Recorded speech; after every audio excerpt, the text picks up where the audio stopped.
I wanted to show you guys on this model here why we listen to the places we listen to on both the respiratory system and the cardiovascular system.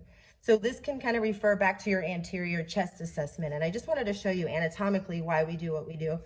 So when we're listening, cardiovascular, when we're listening to the ape to man, remember the aortic, the pulmonic, herbs, tricuspid, and mitral. So mitral, that's your apical pulse right there that you're listening for. And you can see why we listen to that point, because it's the left ventricle. That's where you're going to hear your strongest beat. And that's why we listen for a full 60 seconds there. That's usually where you can hear the pulse the best as well, or the valves closing and opening.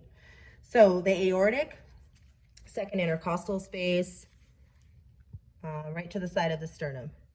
And so look, you're as close to the aorta as you can get, because when you go to this side, it's kind of tucked right there behind the superior vena cava.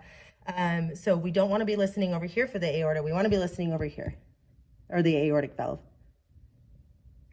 And then the pulmonic valve over here. And remember, the aortic and the pulmonic valve are our semilunar valves. And then down, herbs, and then you're listening here to the tricuspid. And the reason you listen over here is because the heart's actually turned a little bit in the body. So we're listening to the tricuspid here, and then the mitral here at the apex of the heart. So the heart's a little backwards. Remember, the base is up here, and the apex is down here. And that's your mitral valve. So that's why we listen to the ape to man there, to those valves.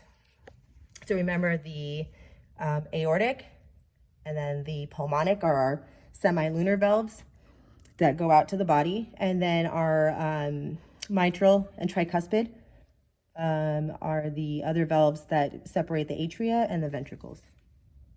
And then when we're listening to the lungs, the reason I start here right below the clavicle, and sometimes they actually go right above the clavicle. So you could start here, and what you're listening to for here are not only lung sounds, but you're listening right by that trachea as well, and the bronchial tree, before the bronchial tree splits. So this is where you're going to hear really good stridor.